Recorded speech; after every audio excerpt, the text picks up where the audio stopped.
People think that being in fatigue or being tired always means that you are lazy. Nothing could not be more wrong.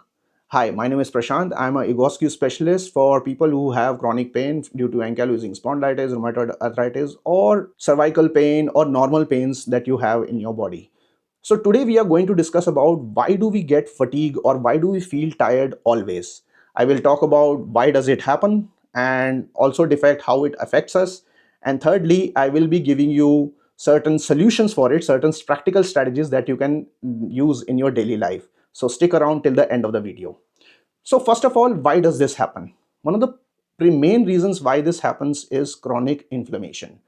Now, when you have inflammation in your body, that is the disease, when it is active in your body, then you start to develop a sort of a pattern. Okay, first of all, the disease itself has a pattern. So on the days in which your medication is good, you will be feeling good. On the days the medication weans off, and you will feel more fatigued or more tired.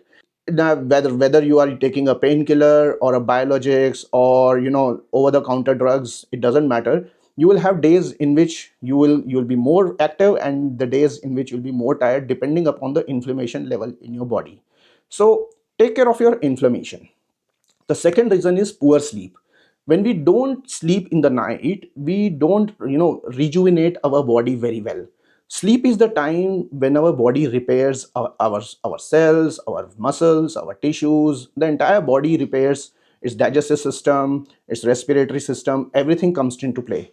So not having sleep means that you will get up tired, you'll be feeling more fatigue. So prioritize on your sleep.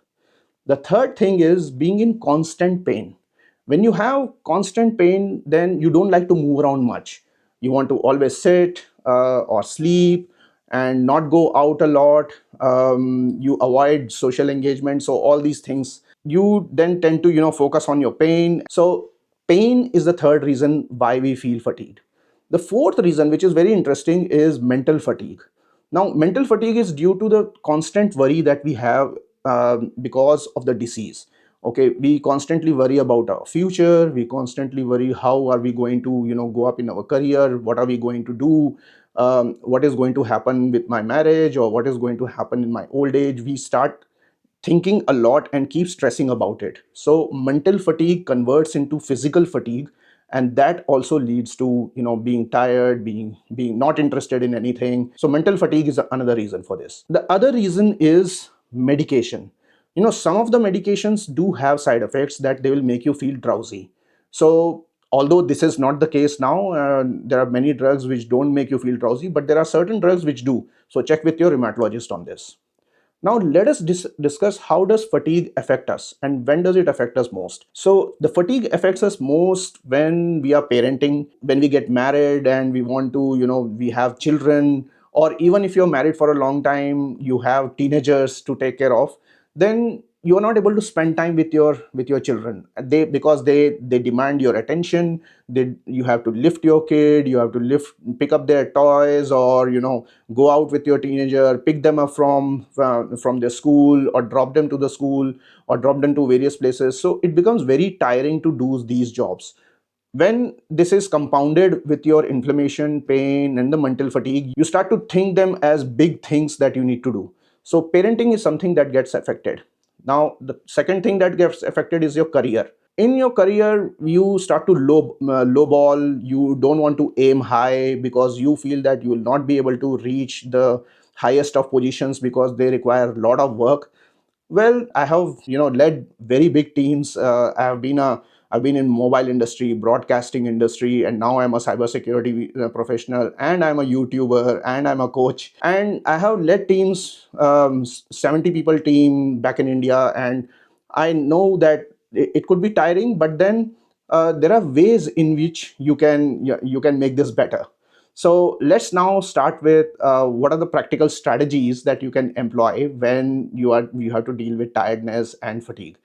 The first thing first is prioritize your sleep quality. Before you go to sleep, make sure that you create an environment in your room which is asking you to sleep, okay, which is requesting you to sleep. So make your room dark, switch off your mobile devices, don't keep scrolling, don't do doom scrolling for the entire night.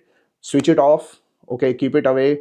Read a book if you wish, do some stretching in the night, a few bed stretches in your bed, or you can also have chamomile tea which can help you to calm down. Okay, so use eye blinders also if you wish. So prioritize your sleep. Or when you are at home, I would suggest that you break your activities. Don't constantly keep working. That will make you feel more tired, and you'll not be able to do all the work for 8 hours in office, or you'll not be able to stay active all along the day. The trick is very simple. You work for 30 minutes and you relax for next 10 minutes. Then again you work for 30 minutes and relax for next 10 minutes. That way you get a break from your work. Okay, it could be a household work or it could be office work. You get a break from your work and you're able to concentrate more and achieve more in that limited time. So, and in those 10 minutes, try to take a walk around your house or in your office. Go to the coffee room, make a coffee for yourself, or make some green tea, or engage with your colleagues, talk to them. Okay, or make a phone call and call up that friend. Third thing that you should be doing is regular exercise. Now, it's very important to have a morning routine. Okay, do some exercises in the morning, go out and take a walk. Okay, come back and do some stretching, do some yoga or Egoscue. There are certain exercises that you should be doing around lunchtime. Okay, whether it is your office or your home. So there are certain stretches that you can do in office also, on your desk. So while sitting on the chair, that also brings about a good energy in your body. Okay, it's a good circulation in your body and makes you feel more energetic, and since it relaxes your joints, your pain also comes down. Now the fourth thing is nutrition. So this is one aspect where people don't concentrate much. So especially young adults, they like the food, and they just grab anything on the go. Well, that will not work. I think it is good to concentrate on portion control first of all. Secondly, also have a balanced meal in which you have some amount of carbs, because carbs are important for us because I feel they provide energy to us. Okay, we are able to feel more energetic, and along with them have decent amount of salads as well as proteins. The last bit is very important, which I had also neglected for a long time. I'm now 50, so till about in my mid 30s I had neglected this part. So this is stress management. So whenever you feel stressed or whenever you feel anxious, I would suggest to do some deep breathing for 5 to 10 minutes, just 5 minutes. If you can sit down, put some music and do some long breaths, it really helps. And do diaphragmatic breathing, use your belly for that. And also, if meditation is not something that will calm you down, so write a journal or read a book. That all these activities also help. If you're at home, you should be doing a little bit of yoga nidra. So these are some of the ways in which you can overcome your fatigue, and combined with exercises, both physical, mental, prioritizing your sleep, pacing your activities, regular exercise, nutrition, and stress management really will help you. Now I have a question for you. How would you describe your fatigue? What happens when you get tired? When do you feel most tired? And how long does it last? Give me your comments in below. Every week on this channel, I share practical strategies to help people with chronic pain, ankylosing spondylitis, and reduce their pain, reduce their inflammation, help them to have a more fulfilling life. If that is the journey that you're on, and please join our community, do subscribe to this channel.